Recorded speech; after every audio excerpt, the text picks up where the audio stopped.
So for those of you leadership experts and trainers and consultants and CEOs with your fancy diagrams about leadership, well, let me tell you something.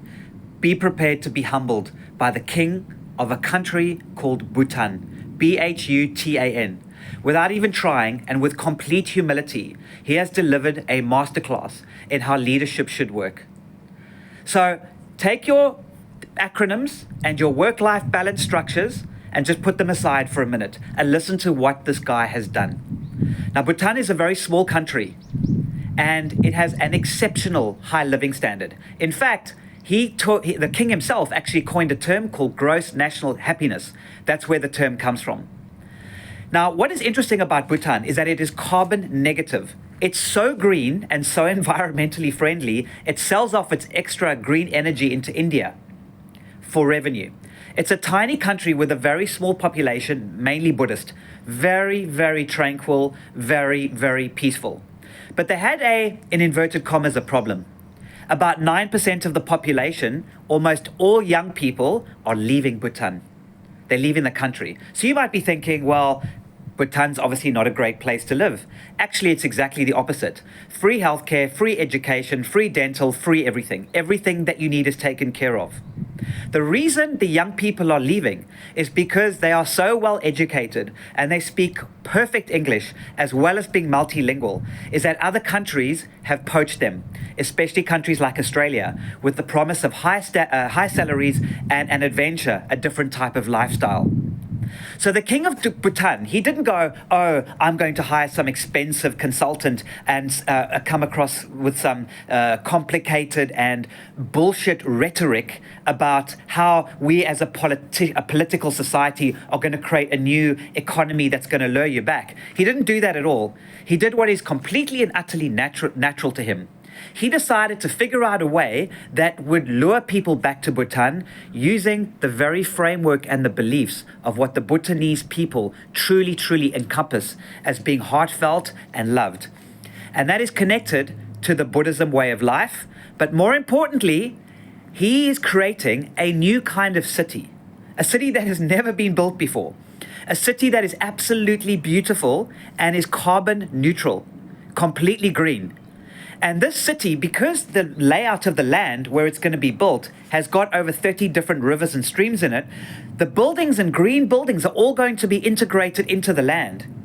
This is a country where mountain climbing is actually not allowed because they feel that the mountains are sacred and that by walking on the mountains, you're actually treading on sacred land.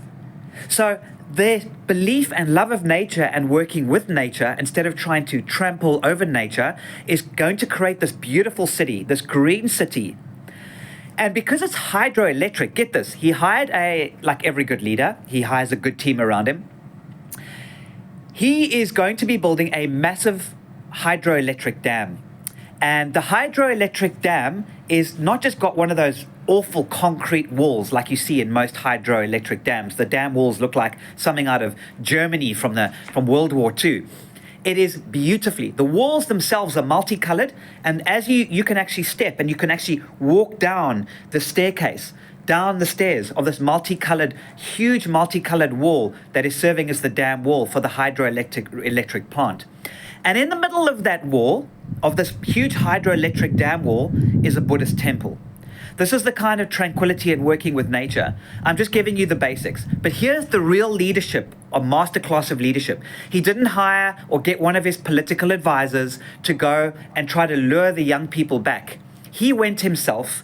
He got into a plane, went to Australia, and had 20,000 Bhutanese people who are now living in Australia. He stood in front of them and he said to them, will you please come back and help me build this dream of Bhutan? People had tears in their eyes. The king themselves, we're so used to political rhetoric, the bullshit of politics, coming up with some economic plans, and it's always promises, promises, promises that are never delivered. This is the guy, this is the kingdom whose father actually had to force his citizens into democracy.